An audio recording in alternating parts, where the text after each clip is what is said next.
Sarojini Naidu's poem To a Buddha Seated on a Lotus contrasts the peace and perfection of the Buddha with the mutability and sorrow of human life. In the first stanza is described the idol of Lord Buddha, which the poetess had seen recently, and a question is asked. Lord Buddha is shown in the idol seated cross-legged on a lotus which forms his throne. His eyes are half closed in prayer and his hands are uplifted as if blessing his devotees. There is a look of deep bliss, profound exaltation on his face, as if he has attained that mysterious oneness with the divine, which has been the quest of sages, rishis, and munis in all countries. Wordsworth speaks of this mystic experience in his Tintanabe and the Prelude.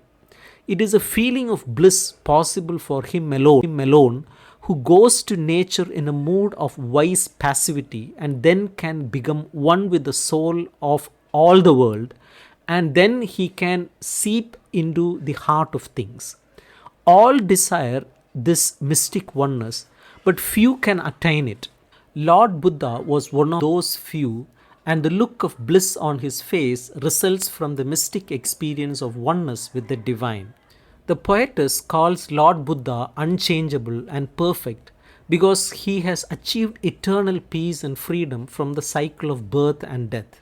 He has attained moksha or nirvana, an ultimate aim of human life according to Buddhist philosophy. The poetess asks Lord Buddha the secret of the mystic bliss which he has attained, for the soul of all hungers for that bliss. She wants to know the way in which he attained it. The spiritual peace which he has attained is beyond the perception of man, something separated and above the world of men. It is something much higher and nobler than anything that can ever exist in this world. How did he attain it, asks the poetess, for her soul also, as also that of her fellow mortals, hungers for it. In the second stanza, the poetess contrasts the fever and fret of the human condition with the peace and tranquility expressed by the idol of Lord Buddha. Human life is full of toil, noise, and bustle, and the lot of helpless man is ever changing.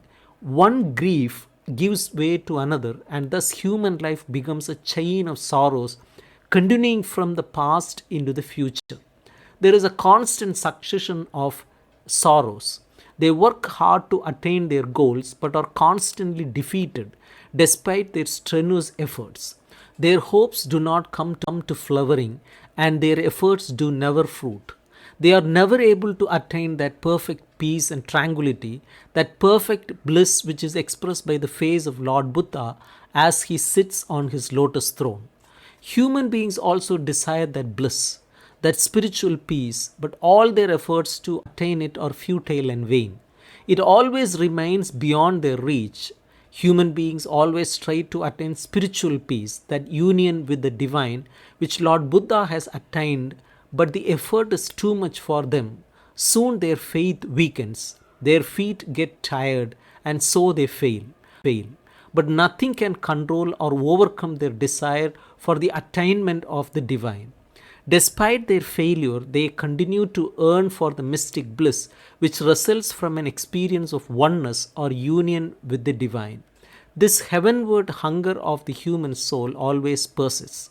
This end, the union with the divine, always remains beyond the reach of men, but they are always tempted to continue their efforts. They are like thirsty travelers in desert who are beguiled by a mirage and follow it with their ever thirsty souls. The divine always seems to call them from afar. In life on this earth is nothing but a short period of separation from the infinite. That is why the urge for union is so strong in the human soul. The poetess in the end again repeats her question. She again asks Lord Buddha to tell her the way which leads to salvation or nirvana or moksha, which he has attained and for which all humanity hungers.